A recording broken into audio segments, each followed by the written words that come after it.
श्री स्वामी समर्थ. स्वामी महाराज तुमच्या सर्व चांगल्या इच्छा पूर्ण करो ही स्वामींच्या चरणी प्रार्थना करते आणि आजच्या या नवीन व्हिडिओला सुरुवात करते. 22 सप्टेंबर 2025 वार सोमवारपासून शारदीय नवरात्रीला सुरुवात होत आहे. आपण प्रत्येक महिला नवरात्रीची अगदी आनंदाने आणि उत्साहाने वाट बघत असतो. या नवरात्रीमध्ये आपल्याला आपल्या कुलदेवीची सेवा करायची असते आणि प्रत्येक जण घरामध्ये घटस्थापना तसेच अखंड दिवा सुद्धा प्रज्वलित करत असतात. त्यामुळे नवरात्रीच्या या 9 दिवसांमध्ये घरातील महिलांनी काय करावे, काय करू नये, म्हणजेच कोणत्या नियमांचे पालन करायचे आहे, घरामध्ये कोणत्या ह्या 3 वस्तू चुकू नये, कोणालाच द्यायच्या नाहीये, त्याचबरोबर घटस्थापना करण्याचा शुभ मुहूर्त कोणता आहे, कोणत्या कालावधीमध्ये घटस्थापना करावी, राहू काळ कोणता आहे, अशी बऱ्याच प्रकारची माहिती आज या व्हिडिओमध्ये मी तुमच्यासोबत शेअर करणार आहे. त्यामुळे व्हिडिओ हा स्किप न करता शेवटपर्यंत नक्की पहा.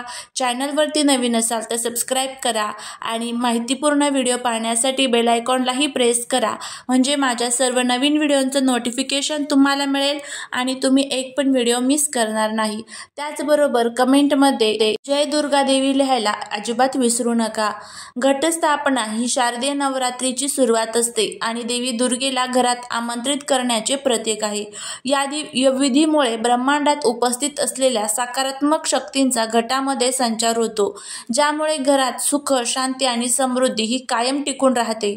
नवरात्रीचा सण हा स्वच्छता, सात्विकता आणि पवित्रतेचे एक प्रतीक मानला जातो. या नवरात्रीची सुरुवात प्रामुख्याने घटस्थापना करणे तसेच अखंड दिवा प्रज्वलित करणे यापासून सुरू होते. घटस्थापना म्हणजे एक पवित्र कलश स्थापित करून त्या देवीचे आवाहन केले जाते आणि पुढील 9 दिवस त्याची पूजा केली जाते. आणि म्हणूनच ज्योतिषशास्त्रानुसार नवरात्रीच्या पहिल्या दिवशी घटस्थापना तसेच अखंड दिवा हा शुभ मुहूर्तावरतीच प्रज्वलित करावा. तसेच प्रत्येक दिवशी एक विशिष्ट काळ हा राहू काळ असतो आणि राहू काळ कोणत्याही पूजेसाठी शुभ आणि अशुभ हा मानला जातो. त्यामुळे या राहू काळामध्ये पूजा किंवा अर्चा किंवा सेवाही केली जात नाही. म्हणून घटस्थापनेच्या दिवशी म्हणजेच 22 सप्टेंबरला आपल्याला चुकू नये या 2 तासाच्या राहू काळामध्ये देवीची घटस्थापना जी आहे तर ती करायची नाही. तर कोणत्या काळात ही घटस्थापना करायची आहे, त्याचबरोबर नवरात्रीच्या 9 दिवसांमध्ये कोणते महत्त्वाचे नियम पाळायचे आहे, त्याचबरोबर घरामध्ये कोणत्या 3 वस्तू चुकू नये, कोणालाच द्यायच्या नाही, अशी संपूर्ण माहिती आपण पाहणार आहोत.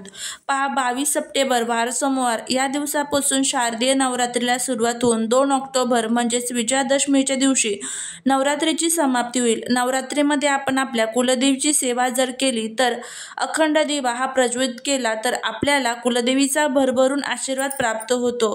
त्याचबरोबर वर्षभर आपल्या घरात कधीही कशाचीच कमतरता पडत नाही. आपल्या सर्व इच्छा, मनोकामना ज्या आहेत तर त्या देखील पूर्ण होतात. आपल्या मुलाबाळांची भरभरून प्रगती होते.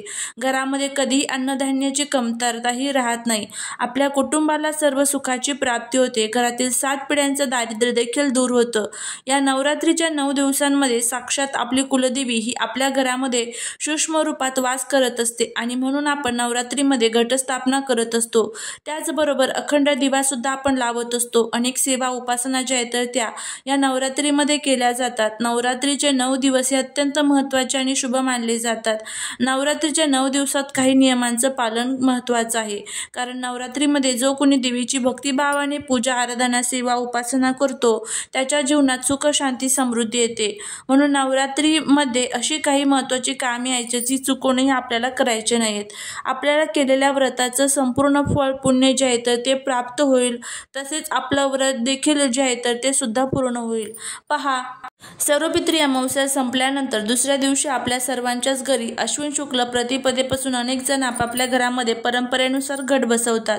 सर्वजण या 9 दिवसांच्या दरम्यान यथाशक्ती देवीची उपासना, आराधना करत असतात. बरेच जण दुर्गा सप्तशतीचा पाठ करत असतात, अखंड दिवा लावतात, दिव्यामध्ये तेल घालणं असेल, देवीच्या मंत्रांचा जप असेल, अशा काही सेवा ज्या आहेत तर त्या नवरात्रीमध्ये करतात. रोज देवीची आरती, नैवेद्य, माळ अशा सेवा सुद्धा करत असतो. त्यामुळे शक्यतो नवरात्रीच्या या 9 दिवसांमध्ये चुकूनही काळ्या रंगाचे कपडे जे आहेत तर ते आपल्याला घालायचे नाही. नवरात्रीमध्ये काळा रंग पूर्णपणे वर्ज्य सांगितला आहे. त्यामुळे नवरात्रीच्या 9 दिवसांमध्ये चुकूनही काळे कपडे जे आहेत ते घालू नका. काळा रंग हा अशुभता, नकारात्मकतेचे प्रतीक. त्यामुळे नवरात्रीमध्ये काळे रंगाचे कपडे किंवा साडी चुकूनही घालू नका. नवरात्रीच्या 9 दिवसांमध्ये घरामध्ये घटस्थापना असते. अखंड दिवा घरामध्ये जळत असतो. साक्षात देवी आपल्या घरात सूक्ष्म स्वरूपात वास करत असते. दिवसांमध्ये आपल्या घरातील वातावरण हे शांत आणि मंगलमय ठेवण्याचा प्रयत्न करा. म्हणजेच घरामध्ये चुकूनही भांडण, कटकट, वादविवाद जे आहेत तर ते होणार नाही याची आपल्याला काळजी घ्यायची आहे. त्याचबरोबर घरामध्ये क्लेश, अपशब्द, शिव्या देणे, इतरांशी खोटे बोलणे, रागवणे, एकमेकांवरती चिडचिड करणे ह्या गोष्टी शक्यतो करून आपल्याला टाळायच्या आहे. हे दिवस अतिशय पवित्र आणि सात्विक असतात. त्या दिवसांमध्ये आपल्याला जास्तीत जास्त देवीची पूजा करायची असते.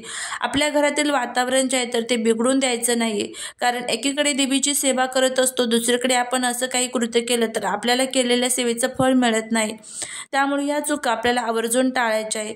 त्याचबरोबर देवीला सर्वात जास्त असते प्रिय ती म्हणजे स्वच्छता. त्या स्वच्छतेकडे देवी आकर्षित होते. त्यामुळे आपले घर जे आहे तर ते स्वच्छ आणि पवित्र ठेवण्याचा प्रयत्न करा. चुकूनही घरामध्ये खरकटी भांडी, घरामध्ये केर कचरा या गोष्टी चुकूनही राहणार नाही याची काळजी घ्या. आपलं घर जे आहे तर ते पूर्णपणे स्वच्छ ठेवा, पवित्र ठेवा. घरामध्ये वारंवार गोमूत्र शिंपडण्याचा प्रयत्न करा. नवरात्रीच्या 9 दिवसांमध्ये दारामध्ये कोणी गाय, कुत्रा, कावळा यासारखे प्राणी, पशु पक्षी आले तर थोडंफार काहीतरी त्यांना खायला द्या. कोणी भिक्षुक भिक्षा मागायला आले तरी आपण रिकाम्या हाताने पाठवू नये. थोडे धान्य तरी आपण त्यांना नक्की द्यावे. एखाद्याशी अनोळखी व्यक्ती आपल्या घरी आली, मग ती सुवासिनी असेल, कुमारिका असेल, मग तिला चहा, कॉफी, दूध, एखादा फळ किंवा हातावर थोडीशी साखर, गूळ हे अवश्य द्यावं. कारण नवरात्रीच्या 9 दिवसांमध्ये सर्वत्र देवी वास करत असते. देवी कोणत्या न कोणत्या रूपात आपल्या घरामध्ये येईल हे सांगता येत नाही. या 9 दिवसात आपल्याला कोणालाही रिकाम्या हाताने पाठवायचं नाहीये. त्यामुळे यथाशक्ती काहीतरी देण्याचा प्रयत्न करा. नवरात्रीच्या पहिल्या दिवशी आपण घरामध्ये घटस्थापना करत असतो. त्यावेळेस कुलदेवीची सेवा करत असतो, कुलदेवीचा कुलाचार करत असतो आणि त्यामुळे या दिवसांमध्ये हे नियमांचे पालन आवर्जून करायचं असतं. त्यामध्ये दाढी करू नये, हाताचे नखे कापू नये, घरामध्ये लिंबू कापू नये. तसेच कोणीही घरामध्ये उपवास करत असेल तर त्यांनी आवर्जून लिंबू कापू नये.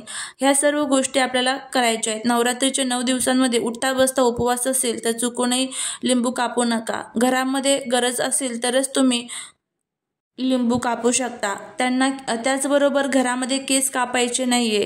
त्याचबरोबर बाहेर जाऊन सुद्धा केस कापायचे नाही. नवरात्रीमध्ये जर तुम्हाला या गोष्टी जर तुम्ही पाळल्या तर त्याचं संपूर्ण फळ जे आहे तर ते तुम्हाला मिळेल.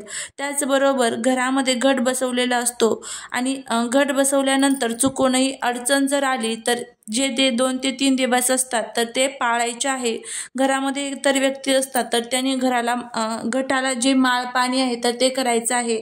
आपला पिरियडचा 5वा दिवस झाला की डोक्यावरनं पाणी घेऊन त्यानंतर आपल्याला आपल्या घटाचं माळपाणी जे आहे तर ते करायचं आहे. चुकूनही घटाला आपला स्पर्श होणार नाही याची काळजी घ्यायची आहे. हे सोपे सोपे नियम जे आहेत तर ते या घटस्थापनेमध्ये किंवा या नवरात्रीच्या 9 दिवसांमध्ये आपल्याला पाळायचे आहे.